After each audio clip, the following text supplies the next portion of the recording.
மாண்புமிகு தமிழ்நாடு முதலமைச்சர் அவர்கள் இன்றைக்கு ஒன்றிய அரசினுடைய யுஜிசி என்ற அமைப்பு தமிழ்நாட்டுடைய வேந்தர்களை நியமிக்கம் செய்கின்ற அதிகாரத்தை மாநில அரசிடமிருந்து தட்டி பறித்து யுஜிசியை தனி கையில் எடுத்துக்கொண்டு கல்வி பயிலாதவர்களை, பேராசிரியர்கள் இல்லாதவர்களை இன்றைக்கு வேந்தர்களாக நியமிக்கலாம் என்றும் 3 ஆண்டு என்பதை 5 ஆண்டு என்றும் ஒரு மோசமான ஒரு அறிவிப்பினை வெளியிட்டிருக்கிறார்கள். இதில் பெரிய கொடுமை, ஒன்றியத்தினுடைய மனிதவள மேம்பாட்டுத்துறை அமைச்சர் அவர்கள் தமிழ்நாட்டுடைய பள்ளிக்கல்வித்துறைக்கும் உயர்கல்வித்துறைக்கும் இதையெல்லாம் நீங்கள் ஏற்றுக்கொண்டால் தான் உங்களுக்கு நிதி தருவேன் என்று சொல்கிறார்.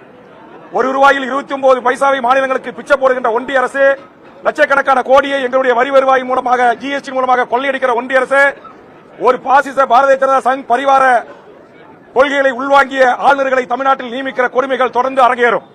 தற்போது 6க்கு மேற்பட்ட வைஸ் சான்சலர் இல்லாத காரணத்தினால் மாணவனுடைய கல்வி கேள்விக்குறியாக்கி இருக்கிறது. ஆளுநரும் யுஜிசியும் நியமிக்கக்கூடிய உறுப்பினர்கள் தான் இன்றைக்கு முக்கியமானவர்களை, துணைவேந்தர்களை நியமனம் செய்யும் என்கிற திருத்தங்கள் அதில் இருக்கிறது.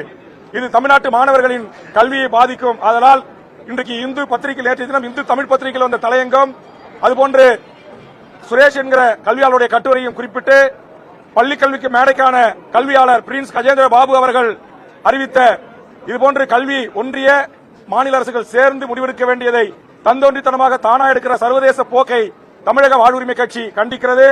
பிரின்ஸ் கஜேந்திர பாபுனுடைய சொல்லை நான் பயன்படுத்த வேண்டும் என்றால், இந்தியாவை ஆண்டு கொண்டிருக்கிற நரேந்திர மோடி முசோலினியை போன்றோம், ஹிட்லரை போன்றோம் இன்றைக்கு மாநிலங்களை ஒடுக்கிறார், சர்வதிகாரத்தை நோக்கி இந்திய அரசை நடத்துகிறார் என்று அவர் சொல்லியிருக்கிறார்.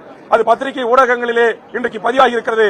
அதையும் சட்டமன்றத்திலே நான் பதிவு செய்து என்னுடைய கண்டனத்தை ஒன்றிய அரசுக்கும் யுஜிசிக்கும் தெரிவித்து, மாண்புமிகு தமிழக முதலமைச்சர் அவர்கள் கொண்டு வந்திருக்கிற இந்த அரசினர் தீர்மானத்தை கட்சிகள் பாகுபாடின்றி ஒட்டுமொத்த தமிழ்நாட்டு அரசியல் கட்சிகளும் அமைப்புகளும் ஆதரிக்க வேண்டும்.